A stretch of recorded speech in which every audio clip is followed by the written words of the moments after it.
오늘은 누가복음 2장 1절로 21절의 말씀을 살펴보겠습니다. 누가복음 2장 1절로 21절의 말씀을 우리 다 같이 읽겠습니다. 그때 가이사 아구스도가 영을 내려 천하로 다 호적하라 하였으니 이 호적은 구레뉴가 수리아 총독이 되었을 때 처음 한 것이라.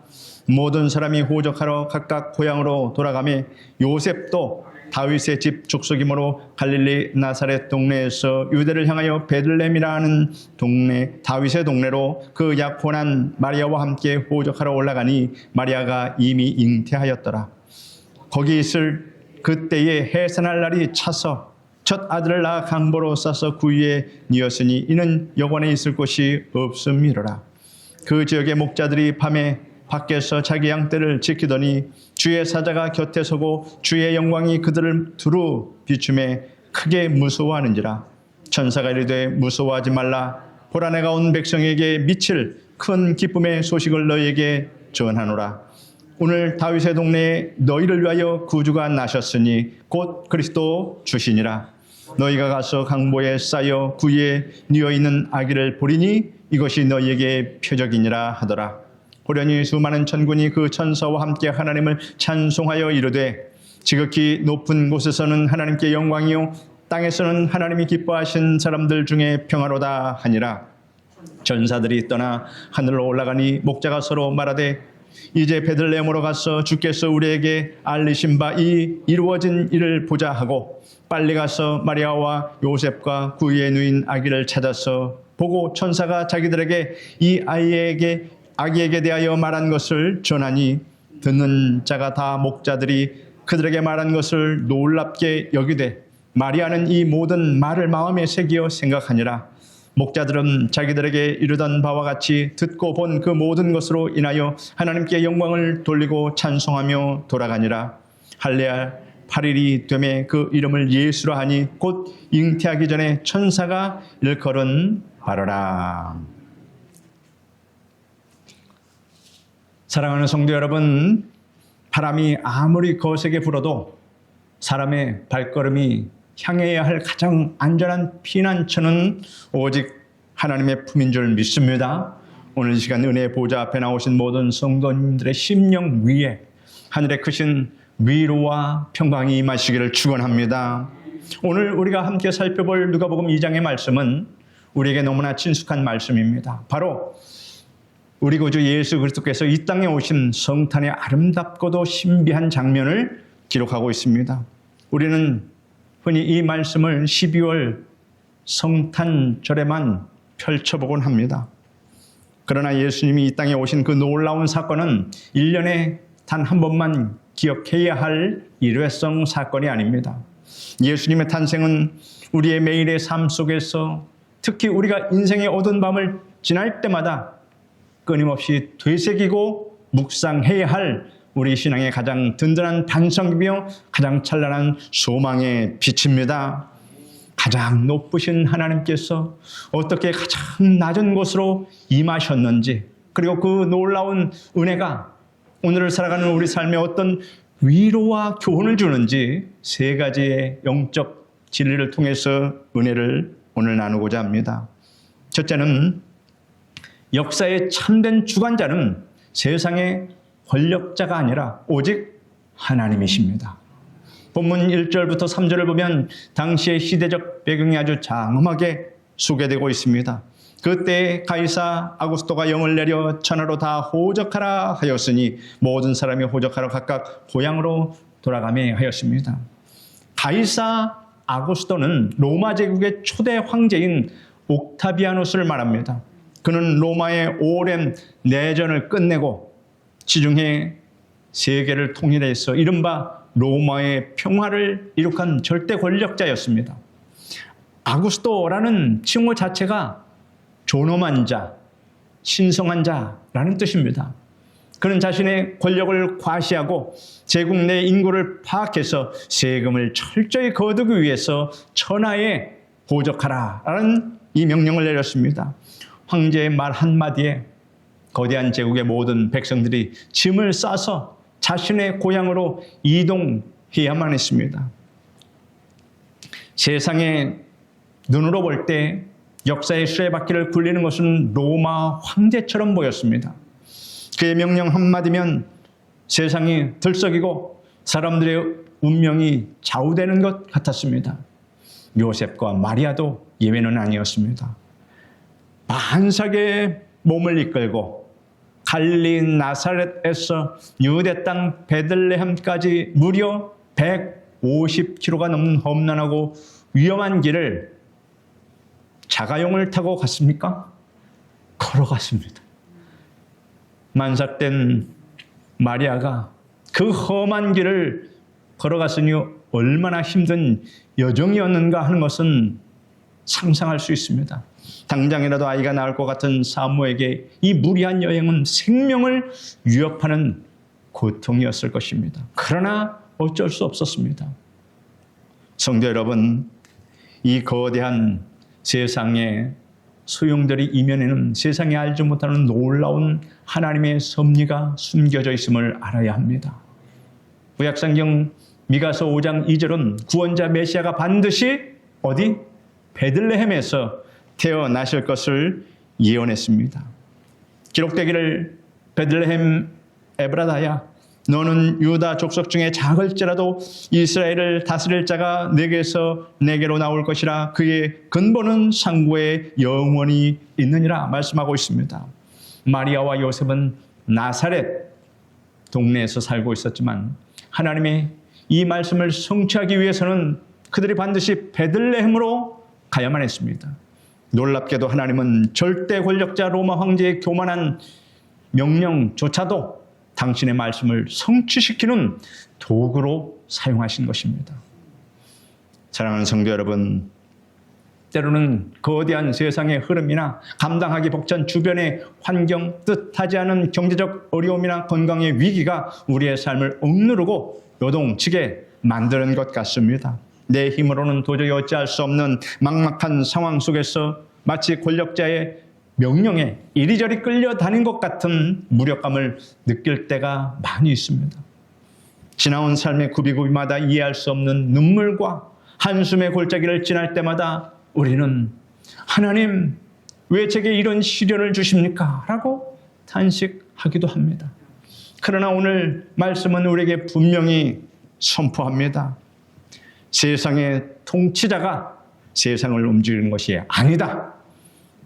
눈에 보이는 환경이 우리의 운명을 결정하는 것이 아니다. 우리의 삶을 주관하시고 이끄시는 분은 오직 살아계신 창조주 하나님뿐이시다 라고 선포합니다. 테피스트리라는 공예 장식품이 있습니다. 테피스트리는 다채로운 색실을 엮어서 그림이나 무늬를 표현하는 전통 직물 예술 공예입니다. 주로 벽에 거는 장식품으로 많이 쓰입니다. 이 테피스트리를 그 뒷면을 보면 온갖 색실들이 어지럽게 뒤엉켜 있고 매듭이 튀어나와 있어 도무지 무슨 그림인지 알 수 없습니다. 지저분하고 엉망진창으로 보입니다. 그러나 그 직물을 뒤집어 앞면을 보는 순간 그 모든 어지러운 실들이 조화를 이루어 너무나도 아름답고 정교한 명작이 완성되어 있음을 알게 됩니다.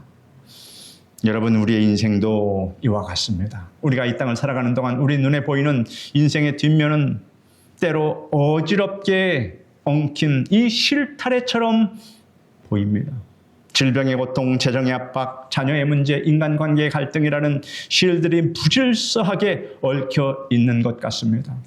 하지만 참된 주관자이신 하나님께서 내려다보시는 영원한 관점, 즉 인생의 앞면에서 보면 하나님은 그 모든 아픔과 눈물이라는 실을 엮어서 구원과 영광이라는 이 세상에서 가장 아름다운 작품을 완성해 나가고 있습니다. 여러분이 그 결과물입니다. 그러므로 지금 당장 내 삶이 설명되지 않고 로마 황제의 명령처럼 거스를 수 없는 시련이 찾아온다 할지라도 그 모든 상황까지도 합력해서 선을 이루시는 우리 아버지 하나님의 신실한 손길을 여러분 온전히 신뢰하시기를 간절히 축원합니다. 둘째는 하나님은 가장 비천한 말구유를 통해서 예수 그리스도를 보내셨습니다. 7절의 말씀을 보십시오. 첫 아들을 낳아 강보로 써서 구유에 뉘었으니 이는 여관에 있을 곳이 없음이라 하였습니다. 이 짧은 한 구절 안에는 너무나도 가슴 아픈 영적 현실과 동시에 가슴 벅찬 하나님의 사랑이 담겨 있습니다. 만물의 창조주이시며 온 우주를 다스리시는 영광의 왕께서 이 땅에 오셨건만 세상은 그분을 맞이할 준비가 전혀 되어 있지 않습니다. 여관에 있을 곳이 없습니다. 사람들은 자신의 안일함과 세상의 일들에 밀려 정작 구원자를 메시아를 모실 마음에 방 한 칸 내주지 않았습니다. 결국 만왕의 왕이신 예수께서 태어나신 곳은 짐승들의 처소인 마구간이었고 첫 울음을 터뜨리며 누이신 곳은 화려한 요람이 아니라 짐승의 먹이통인 구유였습니다. 성도 여러분, 상상해 보십시오. 천군 천사들의 찬양을 받으시기에 합당하신 분이 냄새나고 지저분한 마구간 구유에 강보에 그 천조각에 쌓여 누워 계십니다. 도대체 하나님은 왜 당신의 독생자를 이토록 초라하고 비천한 곳으로 보내셨을까요? 화려한 궁은 아닐지라도 최소한 따뜻한 방과 깨끗한 이불 정도는 예비하실 수 있지 않으셨겠습니까? 여기에는 우리를 향한 하나님의 깊은 사랑의 메시지가 담겨 있습니다. 예수님께서 가장 낮은 구유로 오신 이유는 이 세상에서 가장 가난한 자, 가장 병든 자, 가장 소외되고 상처받은 자, 그 누구라도 주님께 나오는데 아무런 문턱이나 장벽을 느끼지 않게 하기 위함이었습니다. 만약 예수님께서 높은 성벽으로 쌓인 화려한 궁에서 태어나셨다면 냄새나는 목자들과 가난한 자들이 어찌 감히 예수님을 뵈러 갈 엄두를 내었겠습니까? 문지기에게 쫓겨나고 말았을 것입니다. 하지만 말 구유는 다릅니다. 구유는 문턱이 없습니다. 누구나 들어갈 수 있는 곳입니다. 아무리 남루한 옷을 입고 세상에 지위가 없고 수많은 죄책감과 실패로 찌든 사람일지라도 구유에 누이신 아기 예수님 앞에는 주저함 없이 나갈 수 있습니다. 내가 너희의 그 낮고 천한 자리를 안다. 내가 너희의 그 처절한 가난과 외로움을 안다. 내가 바로 그것, 너의 가장 아픈 그 자리까지 내려왔노라. 이것이 바로 구유가 우리에게 들려주는 은혜의 복음입니다. 우리의 마음 속에도 구유와 같은 곳이 있습니다. 남에게는 절대로 보여주고 싶지 않은 부끄러운 과거, 아직도 치유되지 않는 피고름이 나는 상처, 아무도 알아주지 않는 깊은 우울과 외로움, 자격지심과 연약함의 마구간이 우리 내면 깊은 곳에 있습니다. 우리는 본능적으로 나의 가장 좋고 반듯한 모습만, 화려한 호텔의 객실 같은 모습만 예수님께 보여드리고 싶어 합니다. 하지만 사랑하는 성도 여러분, 예수님은 우리의 화려한 겉모습을 찾으시는 분이 아니십니다. 예수님은 바로 내 마음에 가장 상처받은 것, 외로운 내 마음속에 구유로 찾아오십니다. 주님, 내 마음이 이 짐승의 밥통처럼 냄새나고 추악합니다. 텅 비어 있습니다. 상처투성입니다. 라고 솔직하게 고백하며 마음을 열 때 예수님은 낮고 추한 심령 한가운데 찾아오셔서 좌정하시고 그것을 거룩한 성전으로 변화시켜 주십니다. 오늘 이 예배 가운데 여러분의 심령을 온전히 비워내시고 그곳에 사랑의 예수님을 온전히 모셔드리는 복된 시간이 되시기를 소망합니다. 셋째로, 칠흑 같은 인생의 밤에 가장 영광스러운 하늘의 위로가 임합니다. 8절 이하를 보면 예수님의 탄생 소식을 가장 먼저 들은 사람들의 이야기가 나옵니다. 제사장도 서기관도 예루살렘의 귀족들도 아니었습니다. 그들은 다름 아닌 들판에서 밤을 새우며 양떼를 지키던 목자들이었습니다. 그 지역의 목자들이 밖에서 자기 양떼를 지키더니 주의 사자가 곁에 서고 주의 영광이 그들을 두루 비춤에 크게 무서워하는지라 하였습니다. 당시 목자라는 직업은 사람들에게 존경받는 직업이 아니었습니다. 그들은 종교적인 정결 의식을 제대로 지킬 틈도 없이 고단한 노동에 시달려야 했고 사람들의 멸시와 소외받는 변두리 인생들이었습니다. 모두가 따뜻한 집에서 잠든 그 깊고 추운 밤, 들짐승과 도둑의 위협 속에서 졸음을 쫓아내가며 양떼를 지켜야만 했던 고단한 인생들이었습니다. 그런데 그토록 춥고 외롭고 평범하기 짝이 없는 일상의 밤에 호련히 하나님의 영광이 찬란하게 비춰내렸습니다. 천사가 그들에게 말합니다. 무서워하지 말라. 보라, 내가 온 백성에게 미칠 큰 기쁨의 소식을 너희에게 전하노라. 오늘 다윗의 동네에 너희를 위하여 구주가 나셨으니 곧 그리스도 주시니라. 이어 수많은 천군 천사들이 밤하늘을 수놓으며 웅장한 대합창을 부릅니다. 그 캄캄한 밤에 그 천사들의 웅장한 합창을 들을 때 이 목자들의 가슴 속에는 말할 수 없는 감동이 몰려왔습니다. 성령으로 충만하게 됐습니다. 지극히 높은 곳에서는 하나님께 영광이요 땅에서는 하나님이 기뻐하신 사람들 중에 평화로다. 로마 황제 가이사 아구스토가 칼과 창으로 만들어낸 무력의 평화는 참된 평화가 아니었습니다. 그것은 약자들의 눈물과 피를 쥐어짠 거짓 평화였습니다. 그러나 이제 베들레헴 구유에 나신 아기 예수님은 무력이 아닌 십자가의 자기 희생으로, 억압이 아닌 한없는 사랑으로 영원한 하늘의 참된 평화를 이 땅에 선포하러 오신 것입니다. 그리고 위대한 평화의 선포가 세상에서 자꾸 외로운 들녘의 목자들에게 제일 먼저 임했습니다. 사랑하는 성도 여러분, 신앙생활을 하다 보면 우리의 일상이 마치 밤에 밖에서 양을 치는 목자들의 삶처럼 느껴질 때가 있습니다. 누군가 알아주는 화려한 삶이 아니라 가족들을 위해, 생계를 위해 매일매일 똑같이 반복되는 수고와 짐을 묵묵히 져야 했습니다. 때로는 억울한 오해를 받기도 하고 아무도 내 수고를 알아주지 않는 것 같은 홀로 남몰래 눈물을 훔치는 인생의 밤을 맞이하기도 합니다. 그러나 여러분 기억하십시오. 우리가 묵묵히 기도하며 눈물로 믿음의 자리를 지켜내는 그 인생의 깊은 밤이야말로 하나님의 찬란한 영광이 임하는 가장 가까운 통로였습니다. 무거운 삶에 짓눌려 지쳐있는 여러분의 곁에 다가오셔서 두려워하지 말라. 내가 너와 함께하리라.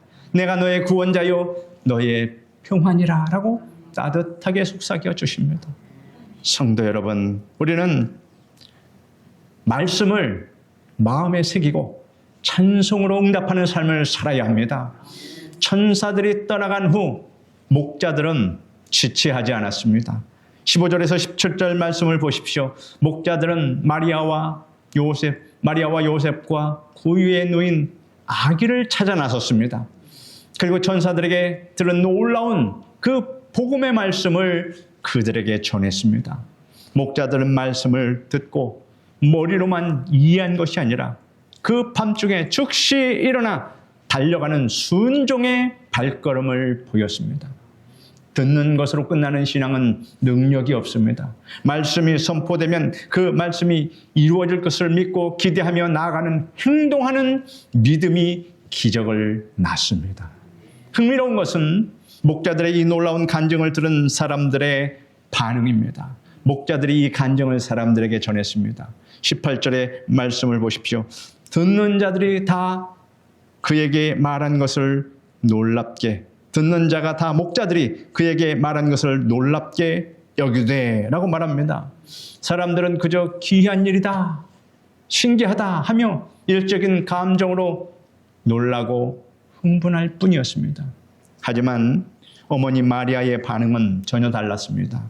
마리아는 이 모든 말을 마음에 새기어 생각하니라 하였습니다. 마리아는 그저 들뜬 감정으로 놀라거나 스쳐 지나가지 않았다는 것입니다. 천사의 예고부터 시작해서 베들레헴으로의 고단한 여정, 구유에 누이게 하신 하나님의 섭리, 그리고 한밤중에 찾아온 목자들의 증언까지 이 모든 하나님의 말씀을 그녀는 자신의 마음판에 깊이 새기며 어린 예수를 키웠습니다. 우리도 마리아처럼 말씀을 마음에 새기고 응답하는, 순종하는 삶을 살아야 합니다. 우리의 신앙이 깊어지기 위해서는 목자들처럼 복음을 듣고 기뻐하며 즉시 순종하여 달려가는 외적인 열정도 반드시 필요합니다. 20절의 목자들이 하나님께 영광을 돌리고 찬송하며 돌아갔던 것처럼 우리 삶에도 감격의 찬양과 희망의 증거가 넘쳐야 할 줄 믿습니다. 사랑하는 성도 여러분, 우리의 심령을 점검해 봅시다. 주일 예배, 수요 예배, 금요 기도에 수많은 설교와 성경 말씀을 듣고 그 순간에는 은혜를 받지만 예배당 문을 나서는 순간 세상의 염려와 근심에 치여서 그 말씀을 다 잊어버리고 살아가지는 않습니까? 마리아처럼 생명의 말씀을 여러분의 마음판에 새기시기를 바랍니다. 인생의 환란이 찾아오고 이해할 수 없는 답답한 현실 앞에서도 내 안에 새겨진 그 변치 않는 약속의 말씀을 꺼내어 묵상할 때 우리는 세상을 넉넉히 이길 새 힘을 얻게 됩니다. 21절에 보면 할례 할 8일이 되매 그 이름을 예수라 하니 곧 잉태하기 전에 천사가 일컬은 바라라 하였습니다.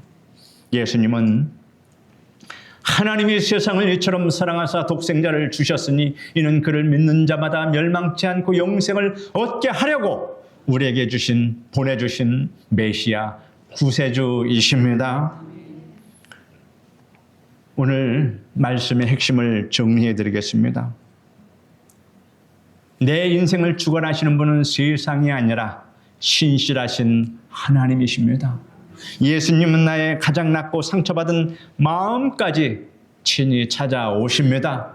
눈물 흘리는 내 고단한 삶의 현장에 참된 평화로 임하여 주십니다. 사랑하는 성도 여러분, 마리아처럼 주님의 말씀을 마음 깊이 새기고 묵상하며 목자들처럼 내게 주신 은혜를 기뻐하며 내 삶의 자리로 돌아가 하나님을 찬송하는 여러분의 삶이 되기를 바랍니다. 2000년 전에 예수님께서 이 땅에 이러한 방식으로 오신 이유를 오늘 이 예배 가운데 깨닫는 여러분 되시기를 바랍니다. 그러므로 이제는 세상이 줄 수도 없고 알 수도 없는 그 하늘의 참된 평화를 매일매일 누리며 그 평화의 주님을 이웃에게 목자들같이 그렇게 이웃에게 전하는 우리 모든 성도님이 되시기를 주님의 이름으로 간절히 축원합니다. 기도하겠습니다. 거룩하신 하나님 감사합니다. 예수님께서 낮고 낮은 그 천한 곳에 구유로 강보에 쌓여 이 땅에 메시아로 오신 것, 그 기쁘신 하나님의 뜻을 오늘 상고하여 봅니다. 우리의 마음이 또한 구유와 같을 때가 있습니다. 하나님께서 그곳에 임하여 주셔서 우리의 상처받고 외로운 마음들을 하나님이 위로하여 주시고 치료하여 주시고 우리 소원을 들어주심을 감사합니다. 오늘 주신 하나님의 말씀을 깊이 마음에 새기며 하나님 말씀에 순종하여 승리하는 삶을 우리 성도들이 다 살아갈 수 있도록 도와주시옵소서. 예수님의 이름으로 기도드립니다. 아멘.